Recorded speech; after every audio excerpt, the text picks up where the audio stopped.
burrito in my hand like a useless prop. Jack texted me the next day. Catherine is so interesting. You don't look alike, but you're both great? Both great? Both of us? Seriously? I tried not to worry. I told myself, Emma, you're strong. You have a great sense of humor and style, and a carrot cake. But then I noticed that Jack was texting Catherine more often than he texted me. Whenever I opened Instagram, I saw his likes under all her posts.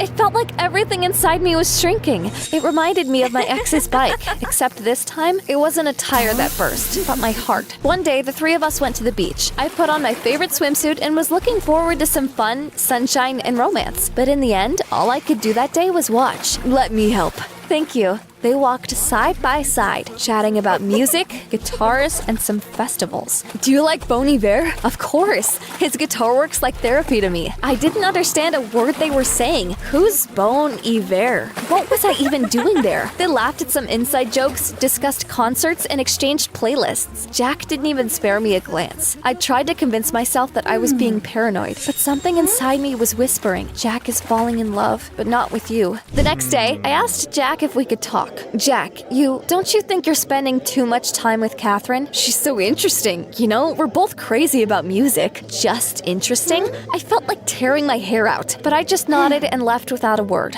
Everything inside me was screaming. And then we went to a party. I dressed up like never before. That day, I wanted to feel like a queen. I wanted Jack to only look at me, but then I saw them dancing. There wasn't anything romantic about it, but I felt betrayed anyway. At that moment, I decided enough was enough. Catherine was getting ready for the festival finals. They were important to her as Olympics are to athletes. According to the rules, only original music could be used. She was recording her songs on a flash drive, and I stole it. I deleted all of her music and downloaded some random songs instead. On the morning of the festival, I watched Catherine run around in a panic. Where's my music? Could it be a glitch? She looked at me with tears in her eyes like it was the end of the world, but it was only her world that was collapsing. I felt like a winner. I didn't see her for several days. She kept trying to prove to the festival organizers that it was all a mistake, but it didn't work. Catherine all but disappeared from my life, and I got Jack back. We went on walks again. I was on cloud 9 because I felt wanted again. But then Jack started to ask questions. Where's Catherine?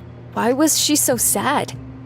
Do you know anything? I lied to him. She's just tired. She's busy. She probably needs some space. But at some point, Jack gave me a really serious look. Emma, are you sure she's okay? And then I snapped. Why are you always talking about her? You traitor! You looked at her like she was the best thing that happened to you while I was right there. You fell for her because she's slim, quiet, and special. And I'm just a funny fat girl, right? He didn't answer my question right away and just looked at me. Emma, you see enemies where there are none. And then he left. I was left to enjoy my victory alone. And you know what? It was the hollowest victory of my life. For a couple of days, I just stayed in my room. I didn't eat or make jokes. I didn't even cry. All I did was stare blankly at the ceiling and look at the old photos of Jack. Emma, won't you at least go for a walk? Sure I will, once I feel human again. And then Catherine came. She didn't know I betrayed her. Are you okay? You seem kind of out of sorts. I spilled everything. Words flowed like a tsunami. Weeping, I told her it all. Well, almost. I didn't mention the flash drive. Stay strong. I know you're hurting. I'll help you. Let's make you slim while I'm here for the summer, and Jack will come crawling back.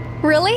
The summer was hellish. Diets, workouts, morning runs, oatmeal, or as I called it, cement slurry. You're a tiger, and tigers don't eat buns. They don't eat salads either. I even argued with the refrigerator. Why are you tempting me with ice cream, you bastard? Sometimes I secretly ate cookies at night. Then I would sit on the floor in tears and Google how to burn 300 calories in 3 minutes. 2 months flew by. I lost weight, a lot of it. I almost didn't recognize myself in the mirror. Slim waist, cheekbones, confidence.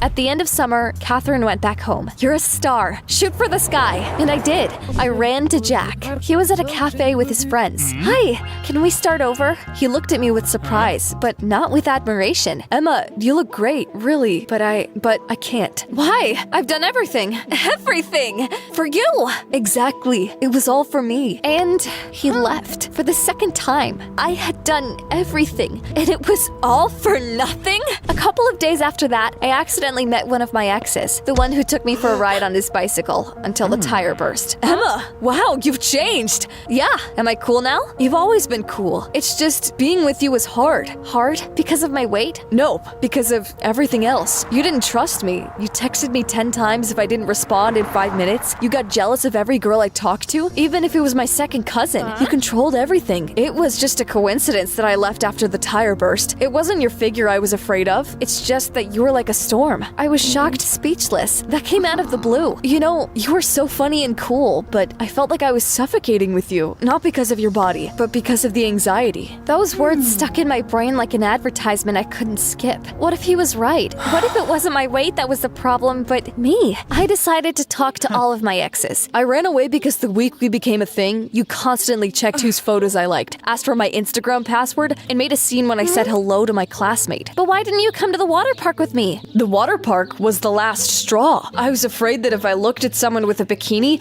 you would lose it. Finally, I met the guy who disappeared during our romantic McDonald's date. You called my best friend a nerd you can only discuss chess with right in front of me, remember? And then you called his girlfriend a dusty bookworm. I was just joking. No, you were insulting them to feel better about yourself. I was ashamed of you. I went home without throwing a tantrum or saying anything. I looked at myself in the mirror and saw someone who could only blame herself for her problems. Enough of this. I need to change. But how? Catherine immediately came to mind. She helped me once, and I was sure she could do it again. I told my parents that I wanted to stay with her for a while, quickly packed some clothes, and got on a bus. 4 hours later, I was in the neighboring state. Please help me, not to lose weight. I mean with my personality. Seriously? I want to change, really. And she agreed to help. My second transformation began, except now it wasn't my looks that I wanted to change, but what was inside. I kept a diary of my emotions. Every day I wrote down what I felt, when, why, and how I reacted. You're not going to say anything, even if you really want to. Just look into the person's eyes and listen. That was harder than not eating chocolate. It was the first time I noticed my triggers, why I got angry, what made me jealous, why I shouted, and bit by bit I changed. But one day, when I was listening to music on my laptop, Catherine appeared behind me. Was it really you? I realized I was listening to the songs I had copied to Catherine's flash drive. She figured it out. I didn't mean to. I was jealous. I trusted you. I helped you. But you, how could you? I'm sorry. Go away. Don't come back. She slammed the door in my face. I was left alone. I had nowhere to go. No money in my wallet and an almost dead phone. I desperately wanted to call my parents. Take me home. I ruined everything. But I didn't do it. I knew that if I went back, it would mean I hadn't changed. I wanted the old Emma to stay in the past. That first night, I slept at the train station. I used my hoodie as a blanket and my backpack as a pillow. It wasn't scary. I just had to do it. For the first time ever, I was being rightfully punished. The next day, I tried to get a job at a nearby cafe. I was ready to do anything, even wash the dishes. Leave me your resume. A woman saw me applying for the job. You're not from around here, are you? Did you spend the night here? I nodded. Come with me. I'm running a shelter. If you help, you can stay there. We have soup. That's how I ended up at Mary's place. She helped the homeless, the runaway teenagers, and the elderly who had lost their homes. The house was old, but cozy. At first, I was only cleaning up. I mopped the floors, sorted the clothes, and swept the yard. Then I started to help out in the kitchen. One day, a girl Mary and I were looking after went around the corner, and then just disappeared.